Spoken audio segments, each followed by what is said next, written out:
অতীতকে আমরা কোনোভাবেই বদলাতে পারবো না। অতীতে যে ঘটনাগুলো ঘটে গেছে সেগুলো কিন্তু আমরা আর চাইলেও পাল্টাতে পারবো না। অতীতের দুঃখ, কষ্ট, বেদনা, ব্যর্থতা, কোনো ভুল, কোনো দুর্ঘটনা, এগুলো কিন্তু এখন আমাদের অতীত। আমরা যতই চেষ্টা করি না কেন, যতই এটা নিয়ে অ্যানালাইসিস করি, যতই পরিকল্পনা করি, অতীত বদলানো যাবে না। অতীতে যা ঘটে গেছে সেটা ঘটে গেছে এবং সেটা অতীত হয়ে গেছে। অতীত থেকে আমরা যেটা করতে পারি সেটি হচ্ছে যে অতীতের যে ভুল ত্রুটি, যে ঘটনাগুলো ঘটেছে, যে ব্যর্থতাগুলো আমাদের জীবনে ঘটেছে অতীতে, সেখান থেকে আমরা ভুল থেকে আমরা সেই শিক্ষাগুলো আমরা নিতে পারি। শিক্ষা নিয়ে আমরা পরবর্তী পরিকল্পনা তৈরি করতে পারি যাতে আমরা লক্ষ্যের দিকে এগিয়ে যাই। আরেকদিকে দেখেন, ভবিষ্যতে কি ঘটবে সেটা আমরা জানি না। কিছুক্ষণ পরে কি ঘটবে, আগামীকাল কি ঘটবে, আগামী বছর কি ঘটবে, সেটা কিন্তু আমরা কোনোভাবেই বলতে পারবো না।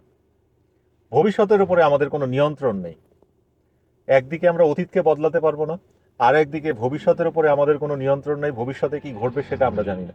কিন্তু আমরা যদি খুব ইফেক্টিভলি বর্তমান সময়কে ব্যবহার করতে পারি, বর্তমান সময়ে যে ঘটনাগুলো ঘটছে সেগুলোকে যদি আমরা, যেগুলো নিয়ন্ত্রণযোগ্য সেগুলোকে আমরা নিয়ন্ত্রণ করতে পারি এবং সেইভাবে পরিকল্পনা গ্রহণ করতে পারি, তাহলে কিন্তু ভবিষ্যতের যে অর্জন সেটার পরিকল্পনা আজকে নিয়ে আজকে কিন্তু সেটার কার্যক্রম আমরা শুরু করতে পারি। একটা বিষয় খেয়াল করেন, আমরা বর্তমানে যা কিছু অর্জন করেছি বা যা কিছু আমাদের অবস্থান আজকে, যা কিছু আমরা হয়েছি, যেটা আমরা করতে পেরেছি, সেটা কিন্তু অতীতের কার্যের ফলাফল। আমরা যা করতে পারিনি সেটাও কিন্তু অতীতের সেই কার্যক্রমের ফলাফল। অর্থাৎ আমরা আজকে বর্তমান সময়ে আমরা যা করব সেটারই কিন্তু ফলাফল আমরা ভবিষ্যতে দেখতে পারবো।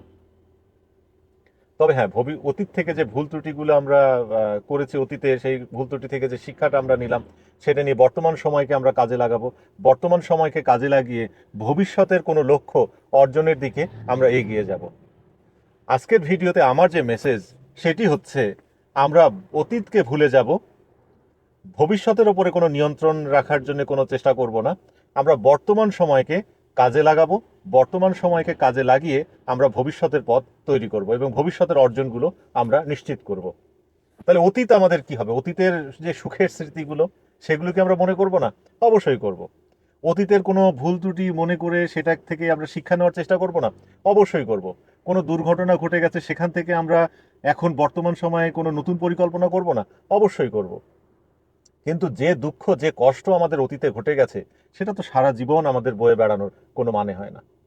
সুতরাং আমরা যে কাজটি করব, বর্তমান সময়কে আমরা কার্যকরভাবে ব্যবহার করব। এই সময়টাকে ব্যবহার করে আমরা ভবিষ্যতে যাতে নিজেকে আরও উন্নত করতে পারি, যাতে আমাদের জীবনযাত্রার মান বাড়ে, সব দিক থেকে সেই চেষ্টা আমরা করব।